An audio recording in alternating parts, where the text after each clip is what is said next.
for the Love was started when we had a couple who were tweeting us, and the husband had very advanced stages of ALS, which is the worst possible disease you could ever get. One day your finger doesn't work, and a week later your whole hand doesn't work, and a couple months later your leg doesn't work, and eventually your whole body becomes paralyzed, and you die of the atrophy.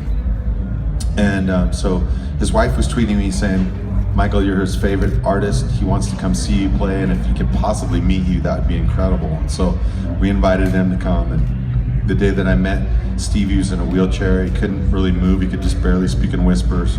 His wife had to guide the wheelchair with the joystick around, and we brought them out on the stage.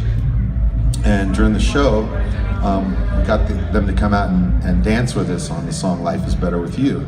And I look over at Steve, and he whispers up to Hope, and he says, Hope, I want to get up and dance. So with all her strength, she lifts his rigored body up out of the chair, and they have this like beautiful slow dance in front of 20,000 people. And I started to cry. I look over at Jay, he's crying. I look at Sarah, she's crying. The whole audience, 20,000 people, are moved by it.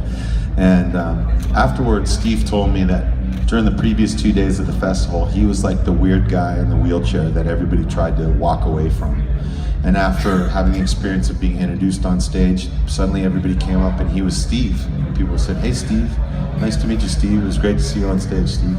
And so Sarah and I said, let's do this for as many families as we possibly can. And so we started from there, and it's just continued to grow from there. And I think that the best part of it is not just for the person who's sick, but also for the whole family, because a lot of times families, it becomes like a full-time job just to take care of somebody who's dying.